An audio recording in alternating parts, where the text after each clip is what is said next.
It's the one they call. They identify it that way. The heart goes in waves. That's crazy. You should probably introduce the show after we start yapping. And then fucking leave. Get your ass out of here. We just needed the intro. Yo, man, welcome to the Beats and Chill podcast. I'm your host, Hometown. It's our last pod of the year. And I got to my left, DJ Raul the Fool. What up? Jay Browne to my right. Yeah. Tyree in the building. Ace in the building. Jazz in the building. Hey. And though she just left for maybe a bathroom break, Jada's in the building. You know, you'll hear her voice later on. Over here we talking about, got to talk about our end of the year top 5 favorite albums. We just had Sermons Fest last night, so we definitely got to review that.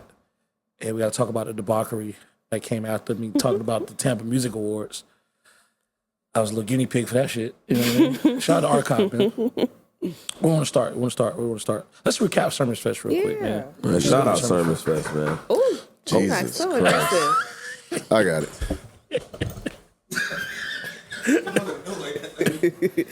Like, who many songs they record?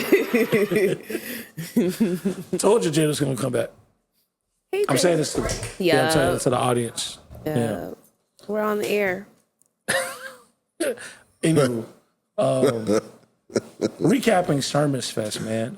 We brought back second edition. Well, technically it's the third Sermons Fest. It's the second titled Sermons Fest show.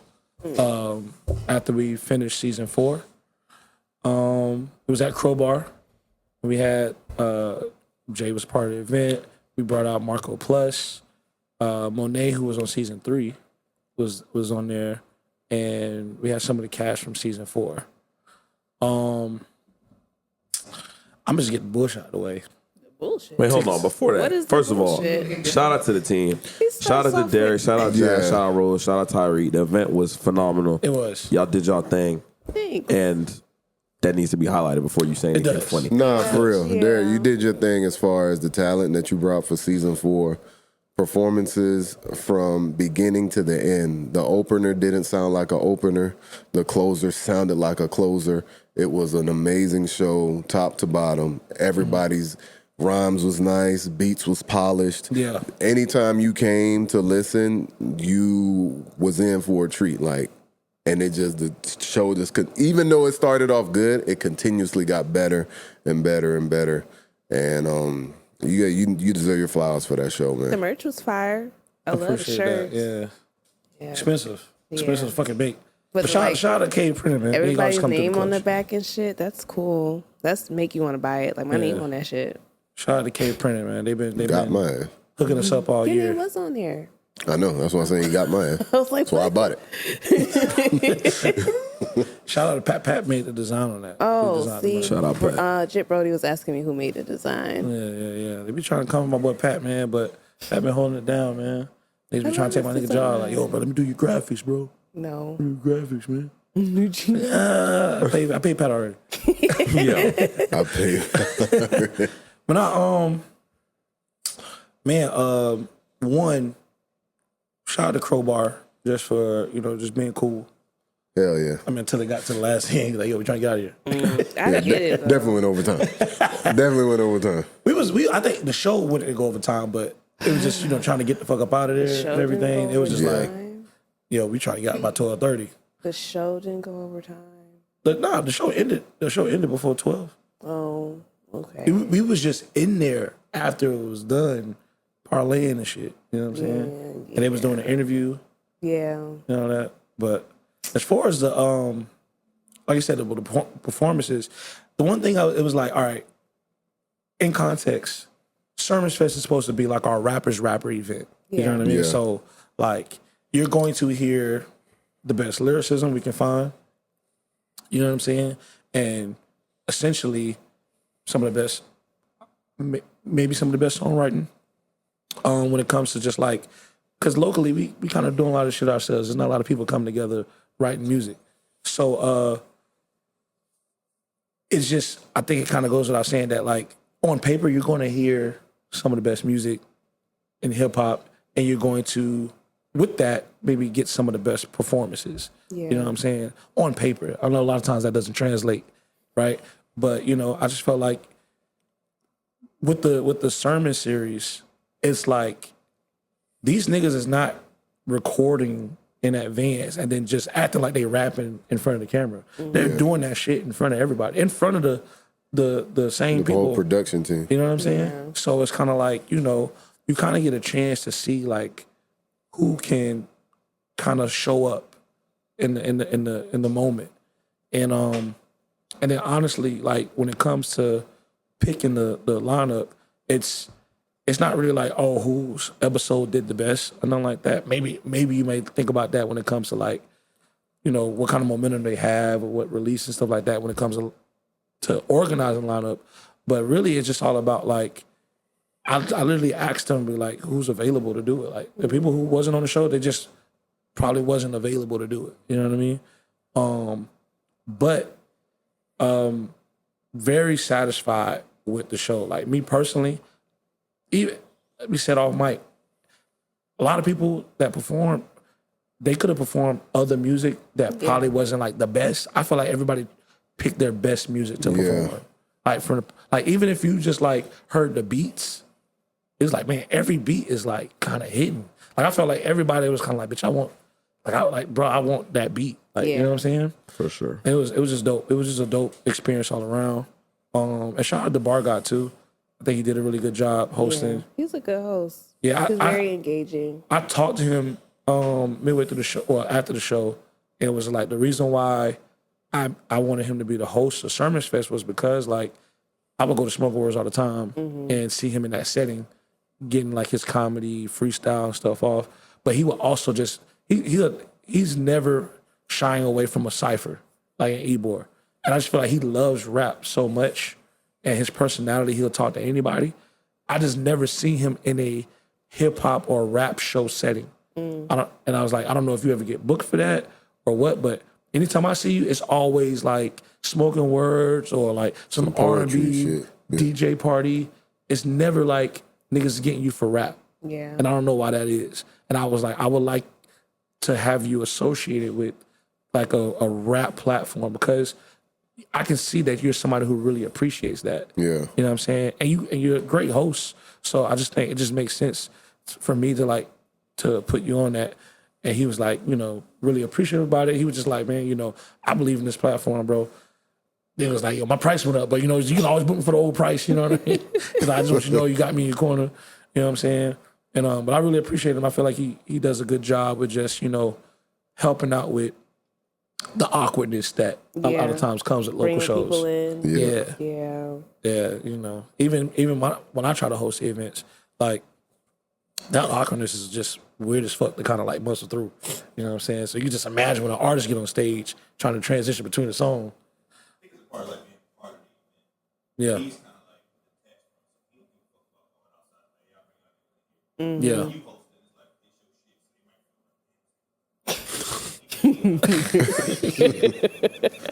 Y'all ass your side, bro.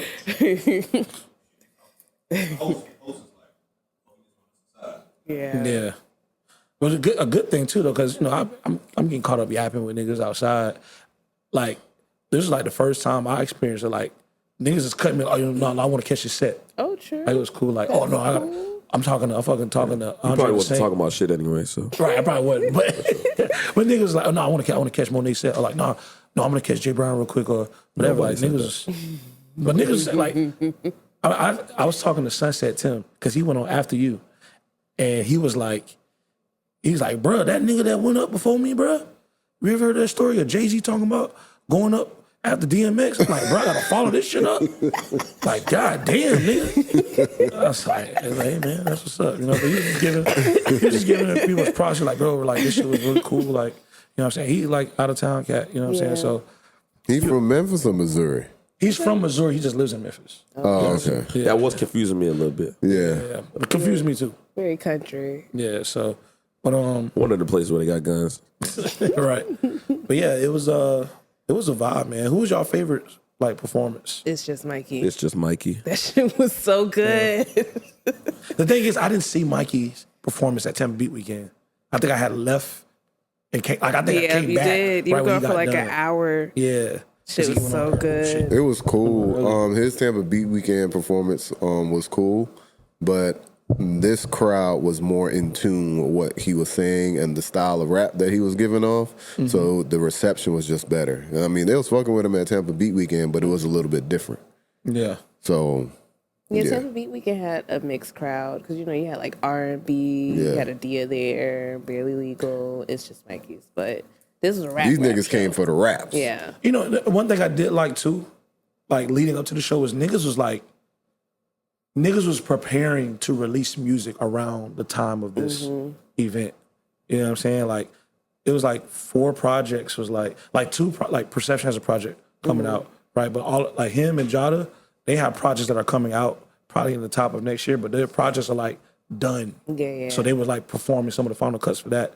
Hell, Jay just released like fucking 6 fucking songs in like 2 weeks. With video. You know what I'm saying?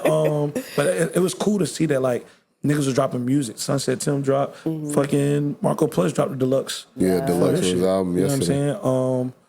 Who else? I think It's Just Mikey. It's Just Mikey dropped a project. Earlier this week. Hellzone dropped like he had like 2 projects that dropped in the last 2 months. Yeah. He had a collab with Andre the Saint. But it was dope to see, and I think niggas is ready to perform some of their newer music, and that's cool too. You know what I mean? Yeah. So There's nothing worse than hearing a song and then trying to pull it up on DSPs and it ain't there. So yeah, I Who think was one of your favorites? I think I would say like I said, definitely Mikey. I think I want to say I'll say Mikey, Jay, and Jada. Mikey, Jay, and Jada. I think Jada's. I feel like he compared to like Tampa Beat Weekend. I feel like Tampa Beat Weekend. I felt he was a little bit nervous, a little stiff, but he seemed like a lot more lax on stage this time around, and his music was hitting. yeah. You know what I'm saying? The music was hitting, and I think that like I feel like sometimes the artist can't hear how well the music sounds to us. For sure. So there's like a level of insecurity on stage. Yeah. So you going with just like what you hear. But like on stage, like everybody's music sounded good. So, and I felt like everybody just felt confident. It's like, okay, niggas is rapping in here. Niggas is appreciating like rapping, and I'm just gonna go out and do my thing. You know what I mean? And one thing I will say to add on, as somebody who did perform, watching the people that went on before me and how confident they were and how receptive everyone in the crowd was. Because that's another thing about Sermons Fest that I feel like is underrated. The crowd was like engaged and was there. Even if they were hearing somebody that they didn't come for, they were still giving them their full attention.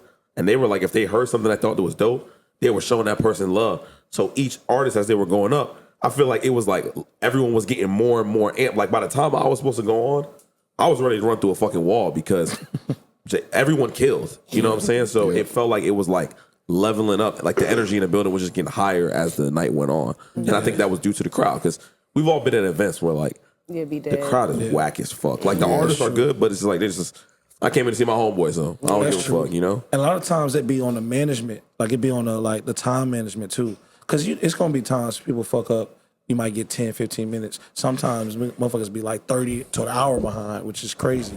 But like, you get to the point where it's like, damn, bitch, it's about to be 11:30 and I ain't go on yet. You know what I'm saying? And that could like kill you. You might be hyped before then, but then you get on stage, it's like 11:45 and like half the people kind of like gone. You know what I mean? Ready to go home. And so it's just kind of managing that time. You don't realize how like it just impacts everybody. It impacts the crowd for sure. Yeah. Right? Because we had to make a last minute play. It was like, because I wanted specifically 3 performances each hour. The 8 o'clock hour, 9 o'clock hour, and the 10 o'clock hour. Right? The 10 o'clock hour is going to be like 15 minutes. You know what I'm saying? And everybody and then the 8 and 9 o'clock were all 10 minutes. But it was going to be like a 5 to 10 minute break between each set. By design, it was like that, but I knew that like that was just for fuck up time. Like something may happen, music might be fucking up because we had producers that were like DJing and shit like that. So I just wanted to make sure we had enough time to be like, okay, this fuck up, we can still make sure this nigga on stage or off stage when he needs to be. And last minute play was like, fuck it.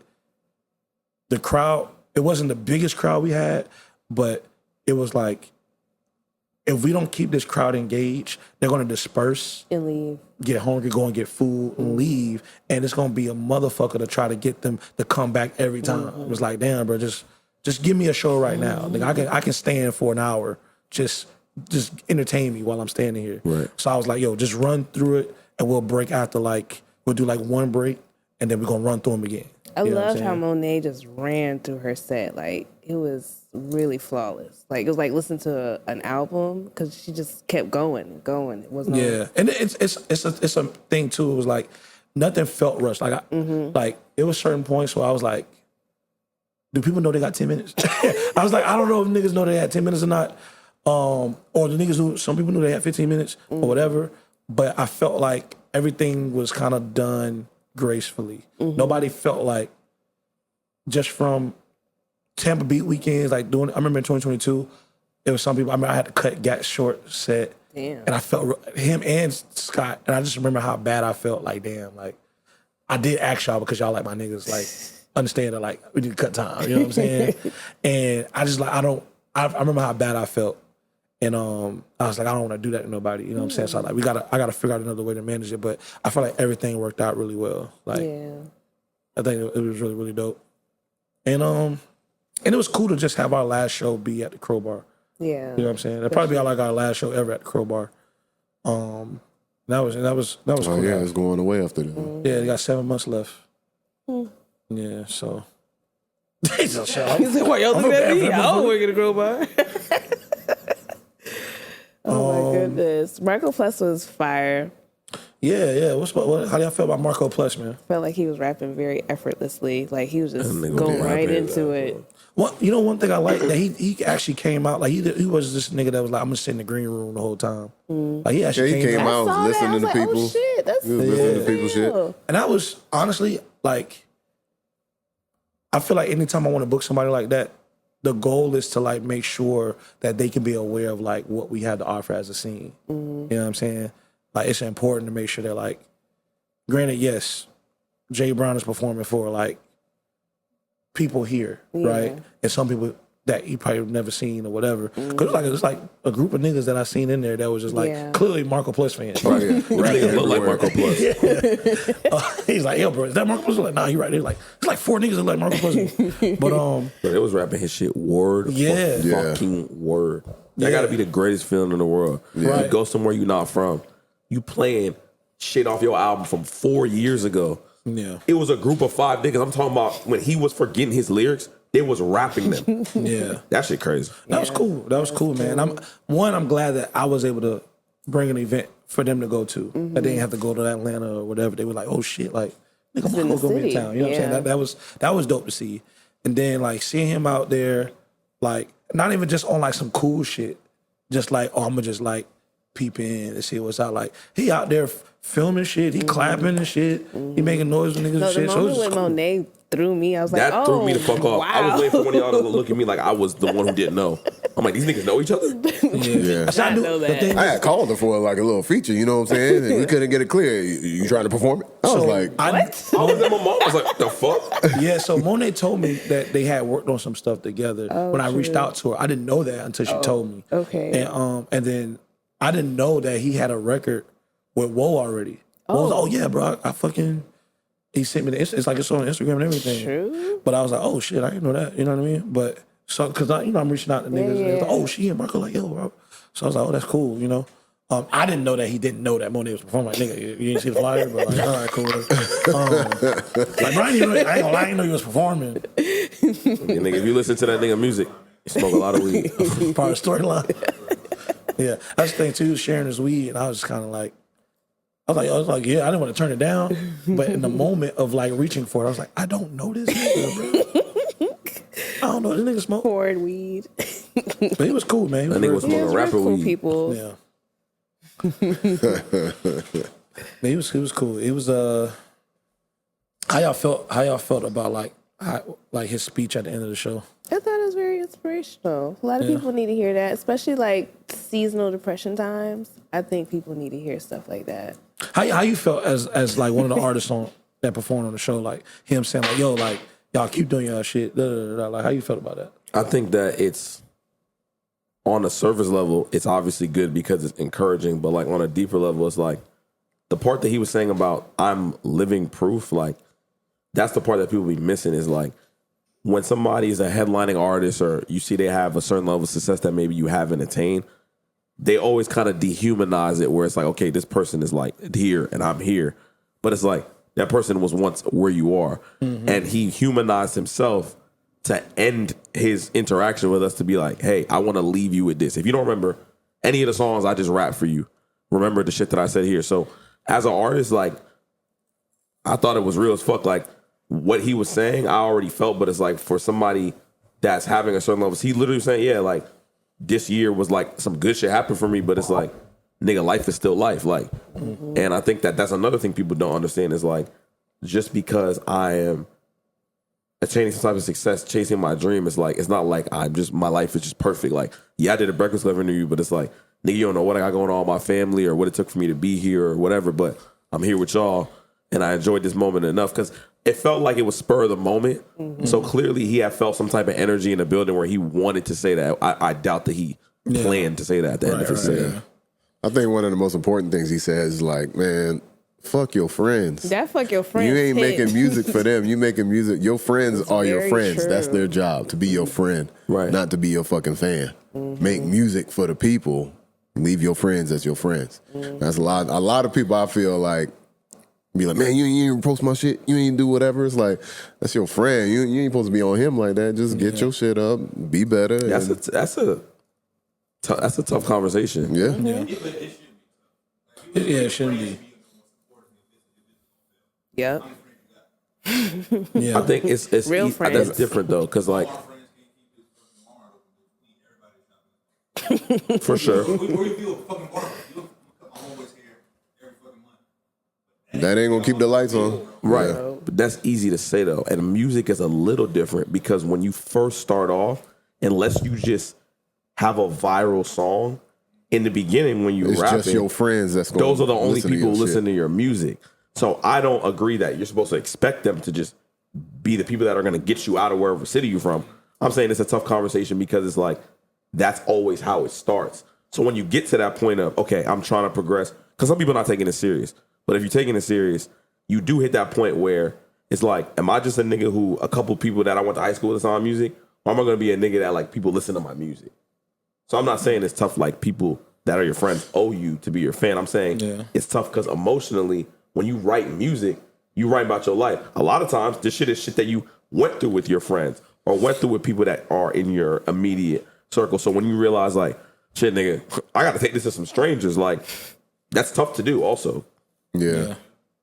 Like, scaling a business, especially in entertainment, is It's a tough. motherfucker. Yeah, I think what also relating to like what Marco said, but even Bar Guy, he was also just mentioning, like, even though it kind of, every time he went on stage, I always kind of felt like a bit, but he also just was mentioning like, yo, like, y'all don't find it like interesting that we keep getting different shit from different artists. Like, this motherfucker's talking about he was depressed and he gave us a song and about him, how he went through this depression. We're talking about perception, and then he was talking about how I want to try something different out of my element.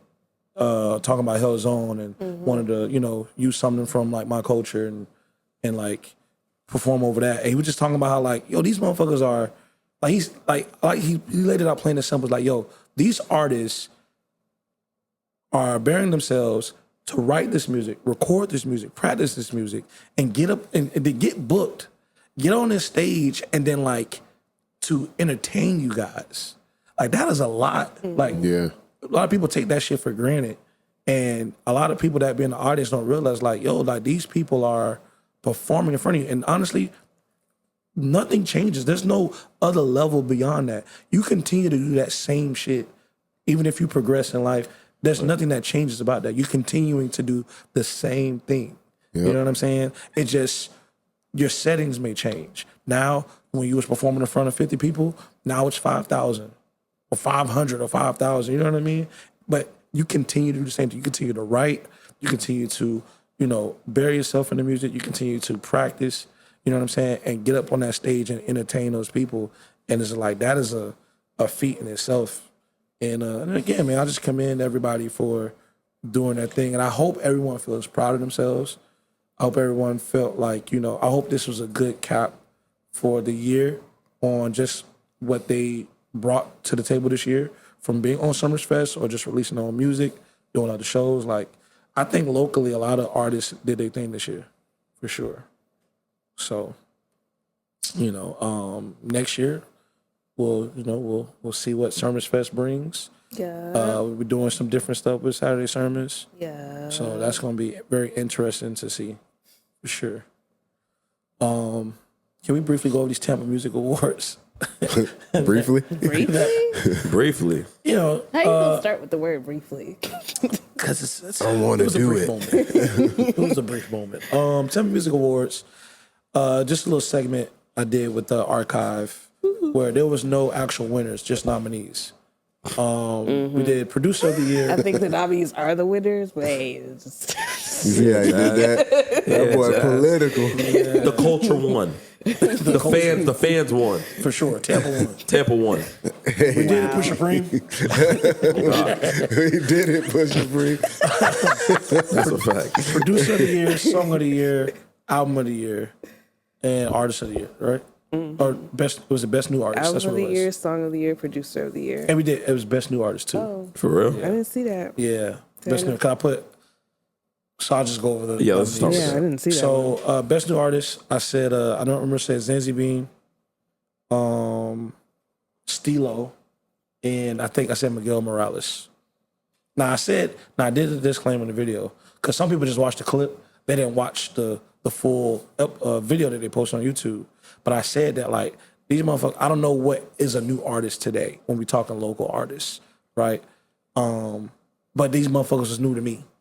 Right. So that's what I'm going with. These motherfuckers probably put out music in the last few years, but I ain't hear about them till this year. So I mentioned Zanzi because I was like, I thought the nigga was just a DJ. And then, this nigga do music. He's performing and all this shit. And I was like, oh, okay, I'm gonna put the nigga on Tampa Beat Weekend. Stilo, as I mentioned, dropped the album. I heard him through Woe. I feel like Woe was kind of just like introducing me to artists from albums he produced, and he was one of those people that I just liked his voice. And I always say that your voice is very important for me to stand out locally. It's an instrument. Absolutely. And I feel like Miguel kind of just stood out as, even though we used him in Bare Legal, but as a solo act, I felt like he really showed himself this year. Like he really stood out this year as a A solo lot of act. marketing going on. Yeah, So producer of the year though, kind of got some flack for that. But producer of the year, Jordan Patrick, Young and Chris O, Woe, and Beaumont. How do you guys feel about that producer of the year, man? It's a good list. Hey, everybody on there that made slaps. I feel like it's well rounded. Yeah. Different I felt like vibes. I had to put Young Chris on there because I felt like, out of that side of Tampa's music scene, like I feel like he's been the most like active. He put out an album this year. He's been consistent. He's also been doing like live shows and shit. Just doing a lot of different things. I feel like a producer should do. Yeah. Outside of just like sending niggas beats and posting on your Instagram. Jordan, aside from just like, because I feel like I mentioned the ASAP shit, but I feel like the ASAP shit that came out this year wasn't as much as the shit from last year. But the nigga dropped like 4 or 5 songs this year. Yeah. You know what I'm saying? Like, people forget before Slide, he dropped like 2 or 3 songs earlier this year that he shot videos for. You know what I'm saying? Leap of Faith and 24/7. No, Leap of Faith wasn't this. Leap of Faith was the first. 24/7 was this Devil year? can't have you. The Devil Can't Have You song. Oh yeah, Devil Can't. It was. I can't remember the other record off top right now, but And the thing that I can definitely say about Jordan is like, he's not just making a beat. Like when he's producing, like he's involved in the record like completely as far as like, okay, this flow maybe should go here, or like what topic are we on, or like how are we gonna make, like what are we gonna make this sound like, where can it be played? Like he's very involved in like every aspect of actually producing. And then one thing I can say for Woe, I've had a chance to work with him personally, but based off my hometown saying, he deserves a lot of credit because he damn near breaking artists. as a producer. And, you know, he's a pretty low-key individual, like, as far as his personal life, but, like, he's promoting his music and the people he works with, and he reps for them. Like, he don't just give niggas beats and then be like, all right, like, I collect my fee or whatever the case may be. Like, he's very involved. He's doing people's entire projects. Yeah. As also Beaumont does as well. And this is just stuff based off of like what dropped this year. There's another thing too, because I'm like, whoa, I think he dropped like three different albums with artists. You know what I'm saying? And it's like, one, you know, I'm sure Jay, Ace, you know what I'm saying, even myself know that like, as an artist, creating the music is a feat in itself, but then also like getting that shit to come out is a motherfucker. You know what I'm saying? So being able to, you know, produce a whole entire album for artists, I'm sure, you know, that takes a lot of like work, and also giving that artist the confidence to like be able to like, yo, this is done and we're releasing this shit. You know what I'm saying? And then with Beaumont alongside with like Young Chriso, I feel like Beaumont did everything that like a producer who probably doesn't have an artist that he's working with right now. He did everything else. He was dropping producer packs, mixes, all different types of like mix little EPs on Bandcamp. He was going on Twitch doing mixes all the time. Like, he was doing a lot of dope shit. You know what I'm saying? He was dropping records with people, but it was just like, he did a lot of the stuff that I tell producers do all the time when you don't have your artist dropping music. You know what I'm saying? You probably got placements waiting, but there's more you can do to like push yourself out there. You know what I'm saying? So, shout out to them. Let's show love to some of the honorable mentions too. Shout out to Sam Illy. Shout out to K-Dank. K-Dank. Shout out to Johnny Champagne. Shout out to Wild Child. I would say Wild Child. A lot of people don't know. He cold. He also used to be one of our interns. Yeah, that's what I was thinking about. Really? We used to Yeah, he used to be do a beatsnchill intern. beats and I brunch. met him through Preem. Yeah. Yeah, I did not know that. That's crazy. But not like, I remember hearing some of his beats at the beat battle. I was like, this nigga's kind of tough. Like, Yeah. I ain't, you know what I mean? And he I was produced like, a lot of like, Preem shit, like when.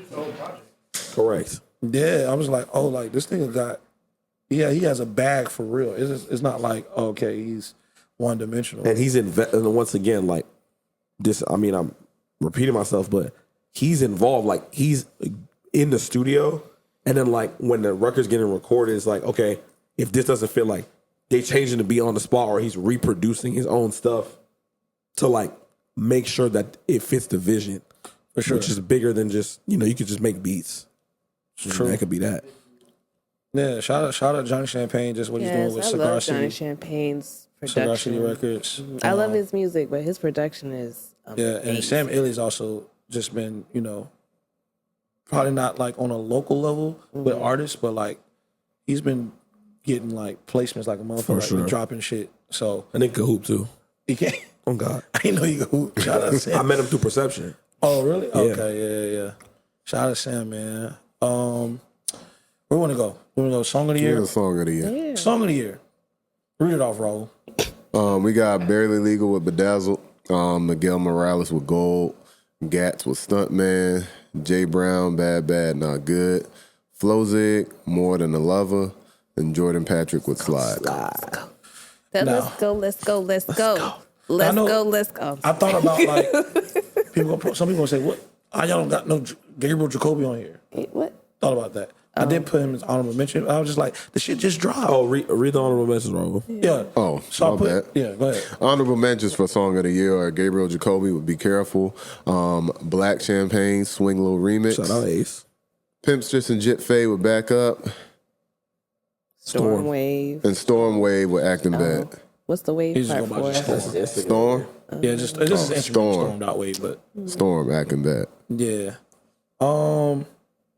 That's a really good list, bro. The thing is, you gotta like, it's easy to get recency bias when you feel like, you know, a lot of people's favorite time of the year to kind of remember shit at the end of the year is Right. literally in the last like 6 months. You be like, oh shit, like you be only thinking about shit from the summer up until now. But then you don't think about like what was actually like having a lot of momentum in That first half quarter. of the year. And I Yep. was like, that song with Pimpstress and Jit Faye, that shit was moving. Yeah. I was like, oh, that shit is a banger. And I just remember they was doing a lot of content, performances and shit with that song. It was like the first like male female like duo record from that type of scene that I was seeing get promoted. because we we see like Big Brit, but you never see nobody like go back and forth on a Rap song with with Big him. Brit. You know what I Yeah. mean? So I saw that and I was like, yo, who is this girl Pinterest? You know what I'm saying? Now she be doing a lot of goddamn food review content. But earlier in the year, that shit was moving. Yeah, bro, you can't forget that at the beginning of the year because, like, Yeah. in February, bro, Bad Not Good, like, changed the music. No, but I love that song. To be Yeah. That shit, real. like, changed rap. Like, I love vulnerable rap bars, and that's a very good vulnerable song. Clearly Leslie liked that fucking song too. a lot of people like that song, including you, fuck nigga. Yeah. I gotta give it to my bro Gats. I felt like Stuntman was honestly probably one of the best, like, well performed, written, Yeah. just produce By quality him. songs Yeah. by Gats. And granted, he has a lot of great songs. It's one of his but first songs. That song is like a song that I feel like I don't have to cling on to the fact that, like, oh, this like my homie when I like Yeah. introduce it. Like I feel like Stuntman could just go anywhere, and I feel like he should continue to push that record, honestly. Yeah. And I feel like Miguel's gold record, Amazing. Yeah, that was a moment this year. yeah, I feel like it showed a lot of acts that don't do rap how to like promote a record, from the challenges to just different types of content. Yeah. Coming up with like iconic imagery with the Yeah. gold band-aid and Yeah, shit that like gold that. band-aid's cool as fuck. Taking advantage of just like certain moments, you know. And I threw the Swing Low remix on there with Ace and Johnny Champagne, known as Black Champagne. I felt like I'm a real big Johnny Champagne fan. Love it. And I love that record, Swing Low. But I felt like with you being on that record and then with shooting the video, I just felt like it just provided a new life to that record to me that just like, it was just a joy to listen to. You know what I'm saying? Like it was just a cool song to put on at any time. Like, and I just felt like there wasn't a lot of records at that time locally that I felt kind of provided that vibe. It was a good mixture of just like feel good raps and singing. You know what I'm saying? It's not what you think. No. And I just like when niggas drop music videos. I I like when niggas drop music videos. People don't realize Music videos are important, man. drop your music video to the fucking song, bro. Or drop a Yes. bunch of different content around that record. Like It that helps shit with helps. promoting, you know. Yeah. Not only promote, but it just helps with the connection to the song. Yeah, that's Yeah, how, I was that's just how the thinking songs about stick. it when I was like Yeah. trying to make people's little flyers on Instagram. Like, I need music videos to like. Yeah. When I like share, when I like to like when I'm sharing something with somebody else, like, hey man, this song is hard. I much rather just send them a YouTube link with the music video than just a Spotify, Apple Music link, because they'll be like, all right, I'll get to it. But if you send them like a music video, it gives you the visuals that go along with it, and like Jay said, it also just stick speaks more. to the way that we consume content. Like we all love music here, but when you open your phone, something that is a static image Yeah. is not going to make a connection with people. No. When you open your phone. You got that Hello? long time. Nigga sound like RFK. Is this thing on? Anyway, when you open your phone, if you see like you just open your phone, you see a music video. Yeah. You're immediately gonna engage, even if it's for a short amount of watch time. You're like, "What the hell is this?" Yeah. If you open, you see a cover art with some audio, you might not even stop to find out what the fuck you just looked at. Yeah. You know what I'm saying? So I definitely think that when Ace got on that record and like when they're at the gas station and shit, it's like I had heard that song before and liked it, but like don't think I really made the connection to like be like, nah, I need to pull this up on my phone. I need to play this song until I would see the repeated, promotion of it. So And I like music videos for the simple fact that like I like the practical music videos. Was like, yo, we came together to just like create some shit and have fun with it. And within that, you don't realize the kind of like story or like connection is building with the audience to see like. One, I knew like I found out that you guys are fucking cousins. You know what I'm saying? At one point, yeah, and Zanzibar Venus is Johnny Champagne's little right? brother. You know what I'm I saying? knew. And it was just cool to kind of see like, familiar face in the video. You had to do you had the fucking the one connection with the one nigga that rubbing his hands, turn the battery on or some shit. Kevin Gates shit. I thought, shit like that was just cool, you know what I'm saying? It reminded me of just like when I would find certain artists from videos like that on like Two Dope Boys. And it's like, somebody just had the quick camera and they just shot a cool video to have fun or whatever. And you hear the record, you're like, damn, like who are these niggas? You know what I mean? That shit cool. And next you know, it's like a whole like collective of like artists and shit like that. So I thought that record like was very essential around that time. That point you just made though, we got to talk about Slide, but we got to come back to that in that conversation we're supposed to have about how we feel like music is starting to do a revolution. Because what you just said about their video and how you used to find music on Two Dope Boys, I feel like that's just coming back around. So we got to put a pin in that. And then Slide with Jordan, Love I think that song. was That shit. Could too not hard. stop hearing it for a while. Actually, it was just like it was like a quick, strong blip.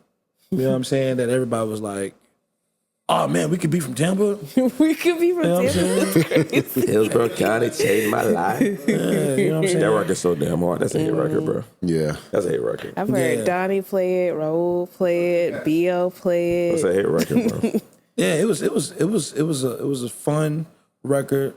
I think even the process of him like shooting the music video and just getting everybody involved, it was cool to see people show.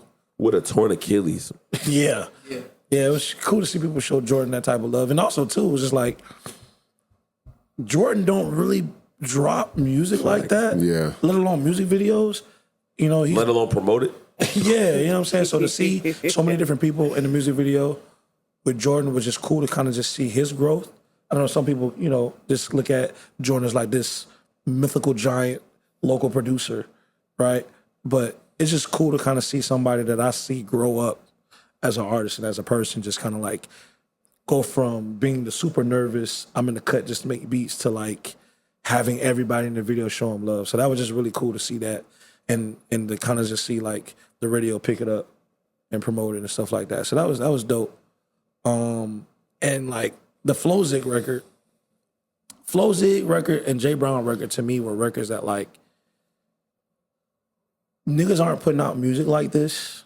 You know what I'm saying? Mm-hmm. Like niggas are not being as vulnerable and saying the actual thing. You know what I'm saying? Like in Bad Bad Not Good.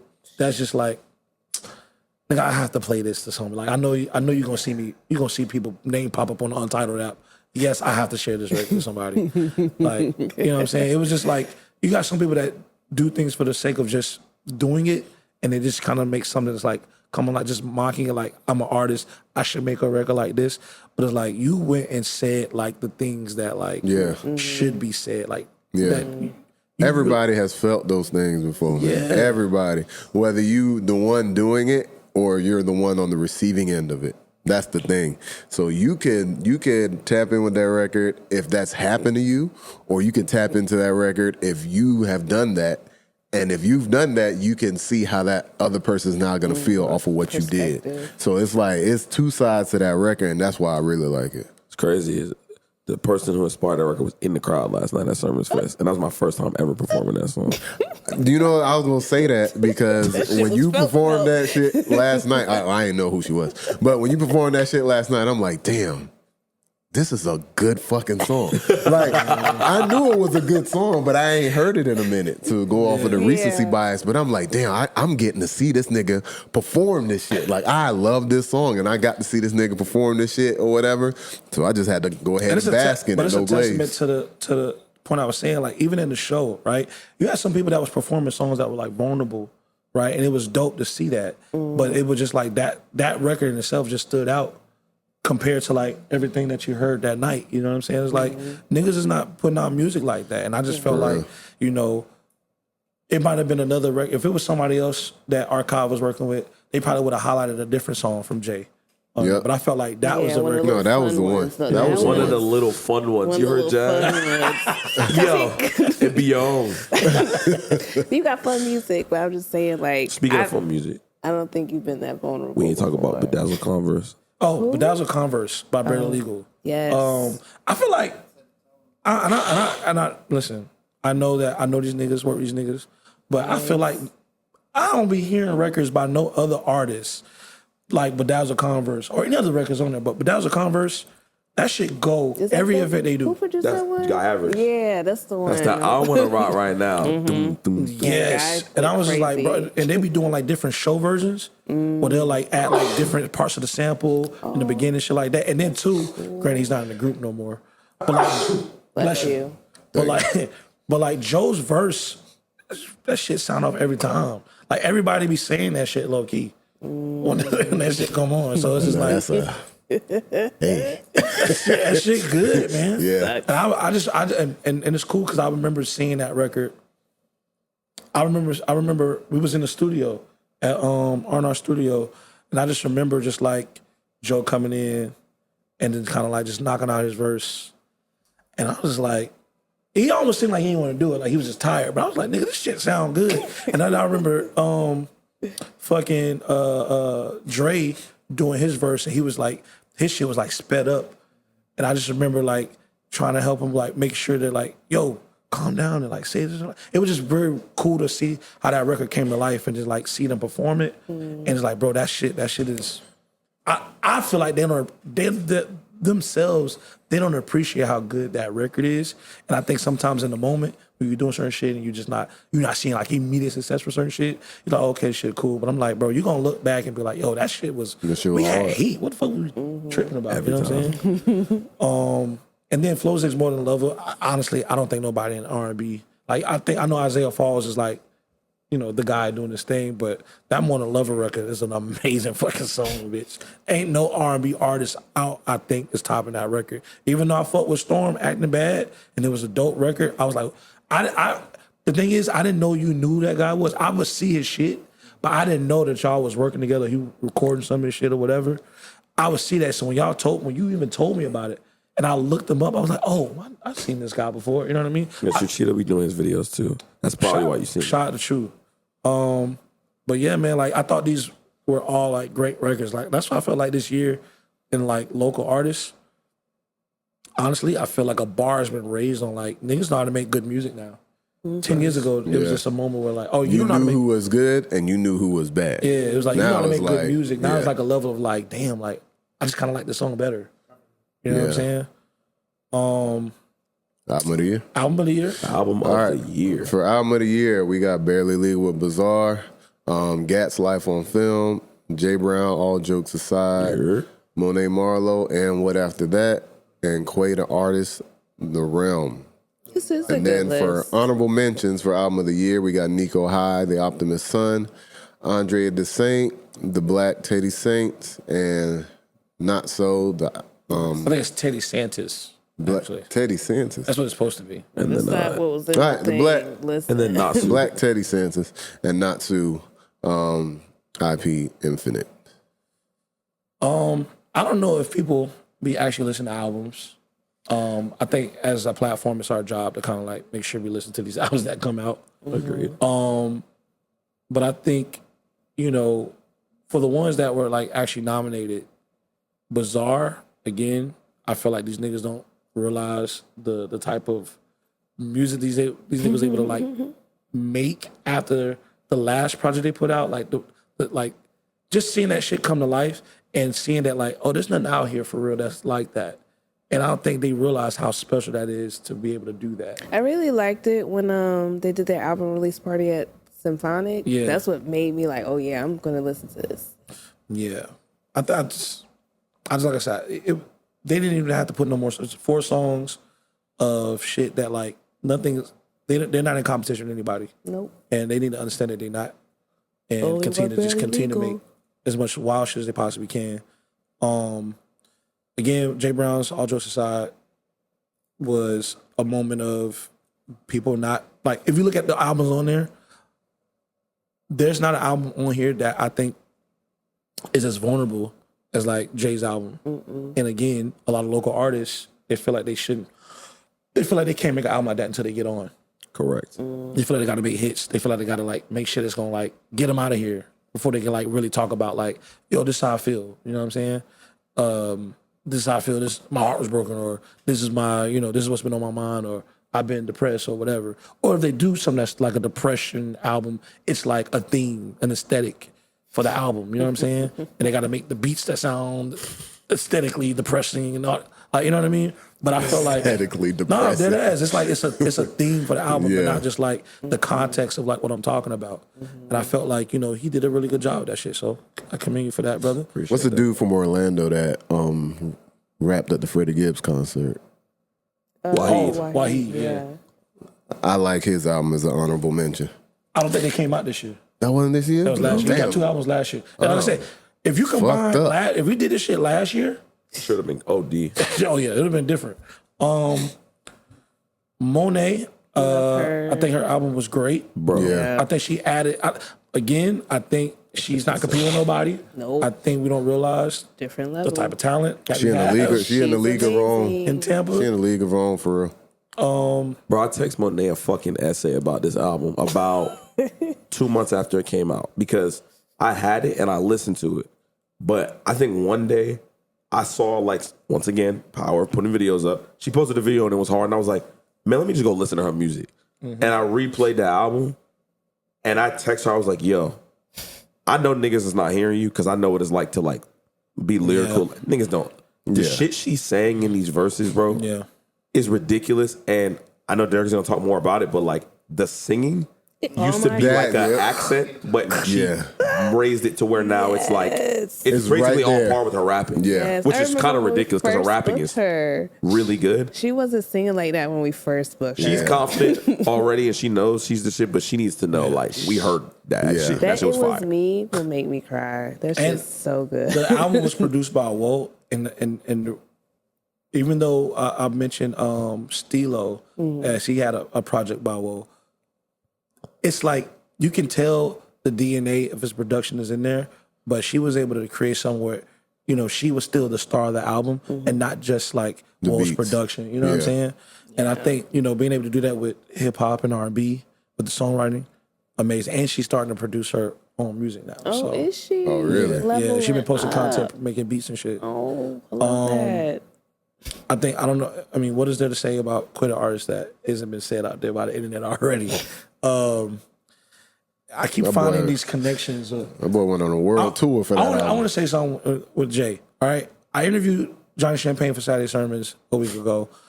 When Quay was here in town, I went to his little Album release. fucking show, It's tour. Yeah. It's tour. little tour thing or whatever, right? And the conversations I had with these niggas that everybody would say, yeah, me, Jay, we was all in a group. When was y'all? I have been outside locally as an artist. All these niggas was in groups. Johnny Champagne literally said, "Yeah, bro, I was Fernway, bro." What? I said, When was this? I'm trying to tell you, I know Tyree Mace since like 2016. I met him before Ace, and Ace is my best friend, and they're cousins. I know everybody, bro. I'm trying to tell you, Quay the artist, we both got names. so Quay that's my said it nigga. was him, Doechii, Jay. Correct. What? Yes. Yeah, on the show. all the niggas in the group. What? That's my man. Like, that's why when these niggas be like, I don't use the word blowing up, but like, you know, when other people become more aware of them, they be like, bro, like, have you seen this? I'm like, nigga, I know this nigga. Like, this is my homeboy. Like, I was just like, been I'm tough. shaking him like, Like literally, Okay. when I went to go visit Doechii in LA in 2021, I drove back from the airport and I had a show that night, and it was at Drip that Asia Iman had put on. And me and him was on the same. I think you was there. Yeah, I was there, Me and him was on the same lineup, and I was like, "Bro, this nigga's hard." He was like, "Nigga, you're tough." I'm like, "No, nigga, you tough." I'm like, who the fuck is this tall ass nigga making these fucking man, that's when I bangers? realized, oh, this nigga's that's a real 6'3". No, on God, For real. on God. I thought Tyree was 6'3". Now that's 6'3" right there. And one thing I do want to say, he gets a lot of credit and attention for like what he's doing with his music, Yeah. as far as like the marketing and like distribution. But like, we need to just say like, nigga, the music's hard, yeah. because the like music we don't good. want to just be like, oh, that's the guy that has the album Yeah, on the car. yeah, Like, no, yeah, the album that's on that car is fire. I don't think people realize like he has a lot of like the Ghana influence Yes. of that culture of music in there. Bro, I like his visuals a lot, actually. and like and then the nigga can perform. Like the nigga will not even just like the whole I'm a stand on top of something and like have people with the flags and shit like that. But as far as like performing, the nigga Breath Control literally just like will put on a one man show Yeah. and like entertain 5 people there and just like dancing and all type. Like, bro, the niggas like to me a complete artist. And I felt like with this project, like I was like, The artist. I just felt like Realm was like really a great effort of what he was able to put together. I felt like, you know, if you go back on his Spotify and you like play some of the shit, you're like, okay, you can probably see like, okay, I see certain influences and I see certain trendy sounds. And I felt like he took a risk from stepping away from that and like really diving in and like making something that was like really unique to him. And not only just with that, but then taking that route of how he wanted to like present it. And I just think, betting on himself that way was just like really dope. And it just brought me more into wanting to support the album. Yeah. Especially them weekly drops are I'm in this city today and this is what I'm doing for my album. Go for free. Hopefully people show up or whatever. The way those little videos were produced in like a minute 30 seconds. To hear some shit that they never heard and then be like, all right, I'll buy it. Yeah, like that. And that's a testament to how complete of an artist he is. Because, that's difficult. You know what I'm saying? Like, Also, he clearly believes in himself. Yeah. You get what I'm saying? Like, and he was like, I was seeing that every week, and I know it was working because I don't personally follow him on my Instagram, but every week he will pop up like, yeah, I'm here in Oklahoma. You know what I'm saying? Trying to see what's out here or whatnot. I don't put my album on DSP, so I'm just trying to get it to everybody. So I'm gonna perform, see if anybody shows up. And next thing you know, fucking 30 seconds out of that algorithm. 5 seconds later, he's performing. There's a bunch of people jumping up and down. But it's not going on Spotify. I was like, damn, this nigga good. So I was like, sound damn. effects too? Yeah. So I was like, yeah. Right here. I'm like, this nigga got sound effects. He got it. That nigga's tough. He got it. Man. And shout out to Gats too. I said, with Life on Film, it's almost like every year we get a new Gats album. Yep. But with Life on Film, Consistency. what he was able to conquer with For real. with the features on that album, was able to like make sure that it didn't just feel like just a mixtape of just a conglomerate of a bunch of people on the album. I can get these people now. Yeah, It's rap. you know what I'm saying? And with his first effort being, with his deal under that Rock Nation Equity joint, I feel like he did a really good job with that. You know what I'm saying? And was a testament to kind of show that, like, all right, I can get these people on the record and I can make good music with them, rap with them. Yeah. You know what I'm saying? From even with the record he got with Adia, you know what I'm saying? With low key the production from Jordan. He's always getting production from Jordan on there. Yeah. I just feel like he did a really good job with his album, and he had music that like I'm not listening to because he sent me the link, but I'm listening to because like, oh, he got vibes on here. And I'm not mad that this came on. Sometimes, a lot of times, my homies' music, even if it's good, I skip it because I'm like, I don't want to listen to my homies' music right now. You know what I'm saying? Even if it's good, it's like I just want to listen to like some shit that I'm not connected to. Hear that, J. Brown? It's just that's just Hey man, different strokes for Fuck your different friends. folks. Fuck your friends. I was nodding my They're not head, your and then I was target just audience. like, wait a minute. They're not your target audience. It's just a thing because sometimes like, all right, if I put it like this, if I'm listening to a lot of my friends' music, most of the time I'm listening to music is in the process of before it's coming out because they're sending me the Untitled link. Oh, so you like Subtle listen flex. to it too much? Yeah, I'm listening to the shit a lot of the time. So when it comes on after it's out, Sick of this nigga shit. and it's like, Don't sell hometown nothing earned. but shout out to Gas, man. And then also with Nico, I mean, I know Nico doing this whole, he damn near like best friends with Talib and being around Dave Chappelle all the fucking time. Jealous? Oh yeah, very much. Very much. The nigga performed when Dave Chappelle was out here. Nigga sound like a hater. I don't like listening to my friends' music. I was saying- This nigga be around Dave Chappelle. I was like, damn, bro, like, I'm still trying to work that out. Hometown villain. Hometown villain is fire. I'm trying to work. Hey, Nico, Yes, Nico, yes. if you see this, I want to meet Dave Chappelle. You gotta hook that up. You will see this when he clipped this on Opus. Don't worry. For this specific part. And add the promoted post. Yeah, man, I felt like, the Spitters needed to be like appreciated, man. I feel like he put out a really dope album. I feel like he doesn't get enough credit like he used to locally just because he's running around with Talib and able to do all these shows outside of, the country and shit like that. It's like, oh, that nigga not local no more. You know what I'm saying? But the nigga's been putting out dope shit and he has a unique sound and he's always just like pushing the sound in his production and always wanting to add in like a lot of his cultural like elements in the production. And he bilingual raps and shit. Like the nigga's cold, bro. Andre the Saint, I think he's just pound for pound. Like I was thinking about it last night. I was like, I feel like him and Hellzone is kind of like Yeah, it just makes Central sense. Florida's Griselda. Yeah, it just makes sense. They are pretty consistent with their sound and production. Yeah. he does a lot of like his graphics and stuff like that and rolling out of his album. And like, he put out 2 albums this year. Well, 3 now with the Count the Bodies 2 with Hell Zone. But the Black Teddy Santis, he had Sunset Tim on that album. That the guy literally, like, I just felt like that's just some of his best work. Like, if I was to introduce anybody to Andre Saint, that'd be the album I introduce him. That's the album you listen to, the Black Teddy Santis. And Natsu, again, you know, I know we've had conversations about white rappers on this show. How you start? Where are we going with this? I'm just saying. Like, I'm so curious. I'm just saying. I want to give context, people, because I know I could come off. People think I don't like white rappers based off conversations and back and forth we had between Raul and Tyree. But I do support a lot of white rappers. You know what I'm saying? And Depend on the kind of white. listen, Shout out Natsu. Natsu is a special guy to watch. Yeah.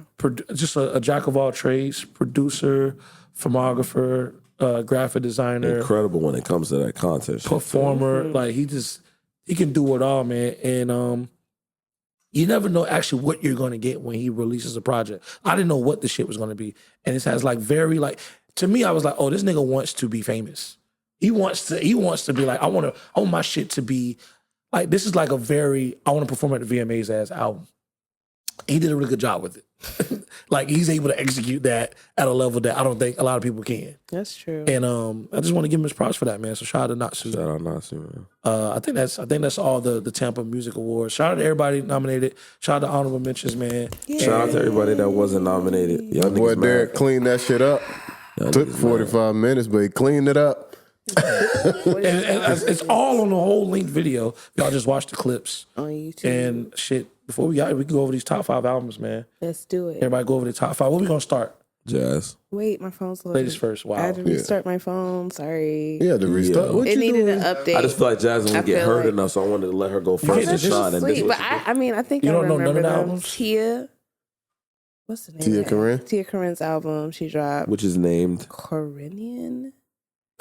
It's Corinthian. Yeah. I say Corinthians. top 5, but we can't get the name. I can't. It's in my phone. Oh my god! I just got my phone up. Let's Okay, go, Jazz. and Let's then go, Jazz. Jid's. God don't like ugly. God don't like ugly. God does like. Does. I mean, does like ugly. My bad. And I'm trying to remember. I'm just trying to get the. But I get flat for saying just one bad, not good. Huh? Yeah. Yes. Yeah. Anyways, Nah, when you said it, I was like, bad, not good. wait a minute. Nigga's one of my best friends in the world. Says my fucking song title wrong. Y'all Bad, could just not good. reshoot it. So it is called Corinian. Freddie Gibbs, Alfredo 2, Key Glock, Glockavelli, The Don, and Suave No Deluxe. This thugged out ass list Jazz got. Jazz, say your list again, please. So it's Freddie Gibbs, Alfredo 2, Key Glock, Glockavelli, The Don, Tia Corinne, Corinian, Jid, God Does Like Ugly, and Suave No Deluxe.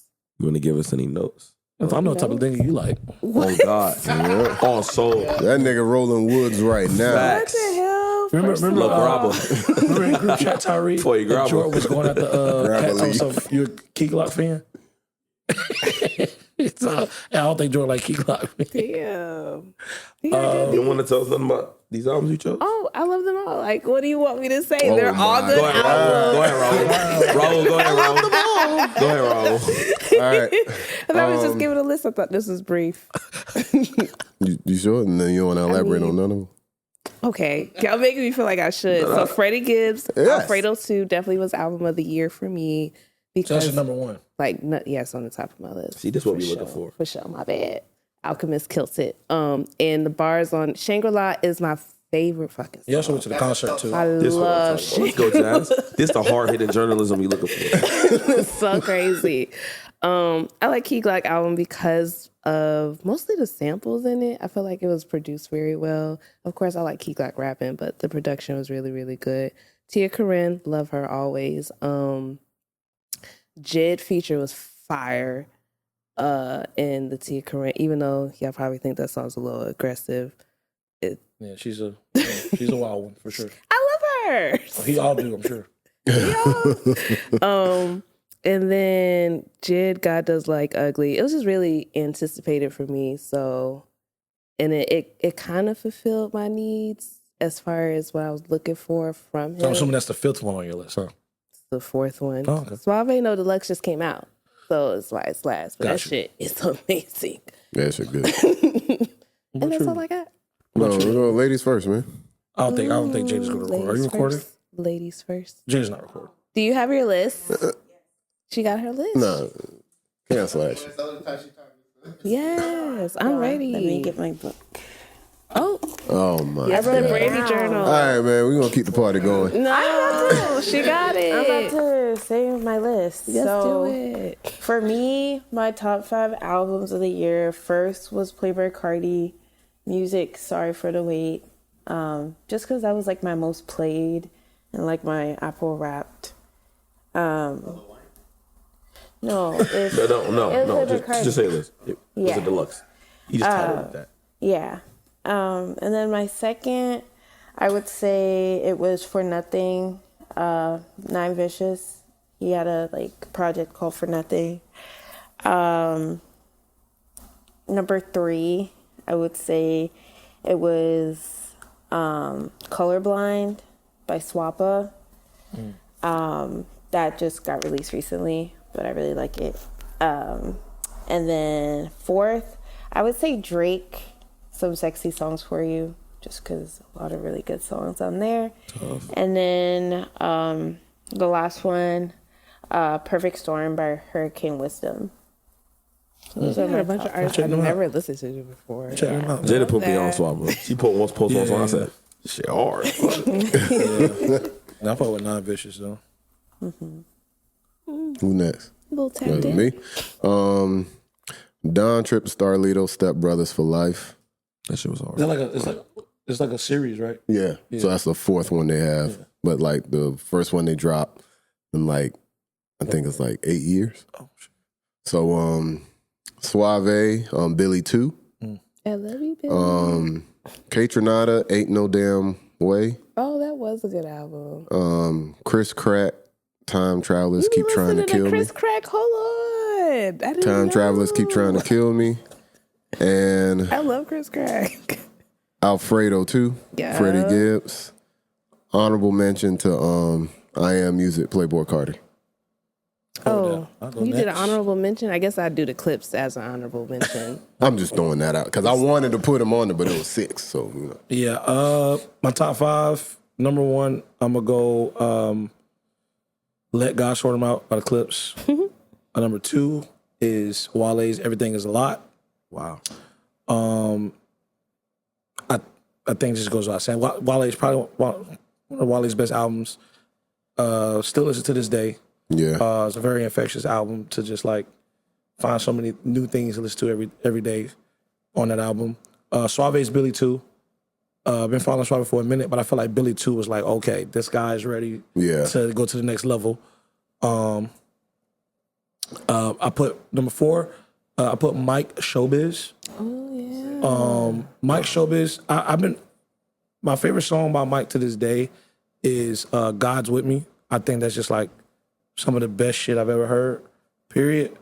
But Showbiz made me feel like I heard something new for the first time, like a new, like it's like I found a new area of the city that I enjoy in hip hop. And then when I got a chance to see it live, I fell in love with the album all over again. And my number 5 is Fear by Kent Jams. Kent Jams, Ken James be Jim. formerly of Overdose. But this is like his first like full R&B album. I just felt like he would just, I don't know if this nigga close in age, but this nigga just saying a lot of shit that I just relate to in R&B. And I was like, wow, this is amazing. And my honorable mention is Leon Thomas's folk EP. True. Yeah. Yeah. All right, for me, in no particular order, for Suave, I couldn't pick between the two, so I just put No Deluxe / Billy 2. I thought he had the best 2025. Songs like 5U, Sometimes, Bishop, like Hometown just said about Kent Jams, I feel like that nigga actually is my exact age. The shit he be saying in his music is just way too relatable. Knows how to make commercial records that people enjoy, but also rapping his ass off. Clips Let God Sort Him Out. Highly anticipated album. And I feel like they over-delivered with the rollout and just some of the songs they gave us. Hometown's making points about people making songs in rap that are just not being made. Birds Don't Sing. Obviously, we don't have a record like that. Like, that doesn't even exist in hip-hop. The rapping was top tier. Playboy Cardi, music that, if I had a ranking, that shit almost probably would have been number one for sure. Most played. Literally went through a lot of shit at the beginning of the year, like people passing and stuff. I listen to songs like Olympian, Opium Baby, and like Backdoor, like religiously. I listen to Backdoor. I think he really did his thing with this album, and he's an artist that consistently switches up his sounds, but doesn't disappoint his fans with each drop, and I think that should be commended. G Herbo, Lil Herb. I feel like a lot of times on platforms where we have intellectual conversations about music, a lot of the street rap gets left out. Yeah. But this album, one, just gets me going in the gym like crazy. Like, that shit really would get you amped up. But it's the vulnerability that he's talking about and the amount of people that he's lost. And high level rapping also went legit, was one of the biggest songs this year. Even if you don't listen to that type of music or whatever, you probably heard it on a reel or some type of edit or whatever the case may be. He had a huge year. So shout out to G Herbo. Mariah the Scientist, Heart Soul Separately. This shit, that might have been my favorite album this year. It's 10, I think, or maybe like 12 songs on there. There's probably not one skip on there for me. Like, I know every single fucking word to his album. Shout out Mariah the Scientist. Honorable mentions, JID, God Does Like Ugly. That shit was insane. Songs like VCRs with Vince Staples. What's the record with the clips called? Oh, Community. That shit's with, like, some of the highest level rapping. I seen a tweet the other day that said, J is so good, he rap like he trying to make you think he don't sound like Kendrick Lamar. I thought that shit was funny as fuck. Wale, Everything Is a Lot. We were saying it in pre-pro. Tyree was saying last time, like, that's probably, like, for him at least, that was Wale's best album.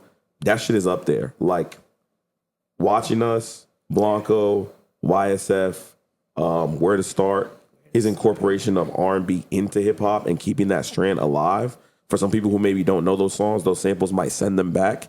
I think that's important. And Wale, as somebody who started his career in 07, 08, 09, still dropping top-tier quality music in the fourth quarter in 2025, should be commended.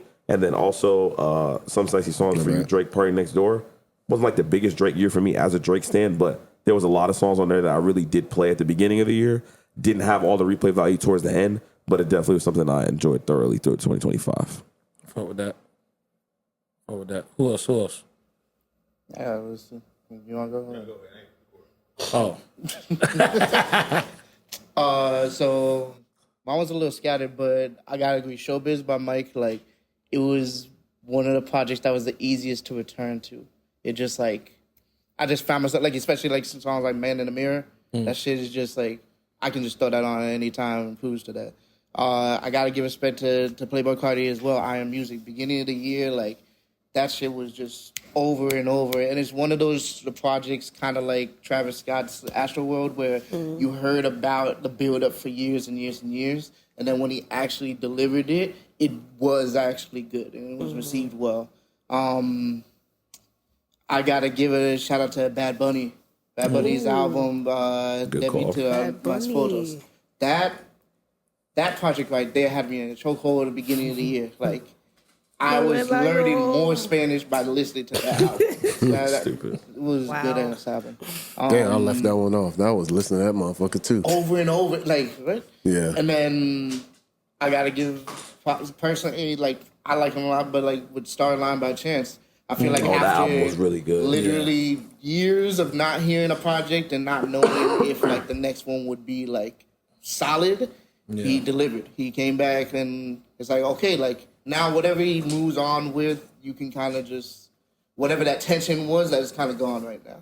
So I got a couple spins from that, especially with like No More Old Men. Yeah, that shit. And then fifth, personally, because I just like this guy, Saba and No ID. Yeah. That No ID project, true. like, they did a lot of build up for that too. And then when they eventually released it, I didn't find real skips in that one for me. Like, You know what's crazy? When he dropped that EP a few months ago, I probably played that EP. I ran that EP back way more than I ran the album. it is tough. It's so recent that like I didn't want to put that on the list and think it's only recency bias. But that may end up being because they just dropped a video for that. Yeah. And then an honorable mention, not a lot of people heard of this guy, but his name is this white rapper, Quadeca. He put out this project out called Vanished Horizon Scraper. And like the production in it is crazy. What is it called? Vanished Horizon Scraper. Quadeca? Yeah. It's like a free PlayStation game. But I got reminded about it because they did one of those colors shows for it. For this song called Monday. And then there's a song called, I was going to make it my last pick before we did that pick, but the song called God Seeker or God Scraper, sonically it's just like a trip. And I like when things are kind of lush and moving around. So that's cool. I thought that as an honorable mention, but yeah. Cool. Damn. Tyree, you want to give your 5, man? Oh, okay. My 5, I got both Leon Thomas projects. True. The Deluxe. Do you count DMX? Nah, I don't count GNX. I would. I go by DMX calendar would've year. been We go on the calendar list year. for me. Okay. Let God Send Him Out, Clips, God Does Like Ugly, and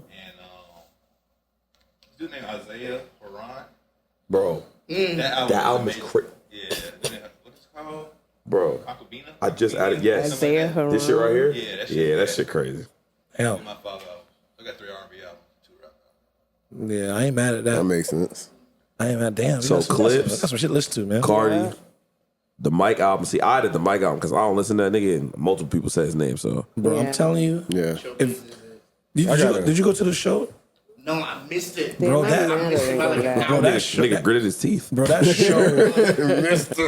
That Stop show. talking about going to that shit, bro. That He should've shit known y'all felt wasn't like. Nah, man, I fucked up Y'all by too not big putting the for Bad them Bunny on that shit. I was jamming that Bad Bunny album a Celebrity. lot. I forgot to put the chance. I forgot how much I like that. I album. Bro, forgot. that No More Old Man record is That's stupid. one of the ones. Yeah, I want to check out that Zahiran. I'm gonna check out what's the Swapper. I'm gonna check out Swapper's album. I got to, yeah. I did listen to Nine. I think you put me on the Non Vicious from your stat picks. I think I ended up using Non Vicious as a stat pick one time. But yeah, man, check out these albums. Yeah. We got some interesting albums. Some of these, of course, you heard these are blockbuster albums for this year, but definitely some interesting albums across the board. Check it out. What we should do? We should probably make a post. Right, Of we're the gonna make a top post of albums. all the That's albums that we cool. listed. We could do that. That's fire. Yeah, we'll do a post. So yeah, check that out. Let us know what your top 5 albums are in the comments. And let us know who was bugging. Like, who list was whack as fuck. Yeah. I think everybody. And it's okay to say Jazz. It's okay. It's okay to say Jazz. Y'all mad at my list? She's just a girl. She's just a girl. I'm a woman. Now, there's a dude out there right now who's like, that's all I'm a young black man. But this being the last pod of 2025, man. I appreciate you guys joining us. Thank you guys for tuning in and engaging with our content. All 30 of y'all. You know what I mean? Appreciate Fuck y'all with as you. a team. Don't worry. We're going to start doing some clickbait. We're going to get the numbers up. I appreciate y'all as a team linking up every other week, man, to knock out these episodes. I know sometimes it can be daunting as fuck to get here in the morning, Especially after Sermons Fest. Not for me, man. This the highlight of my week.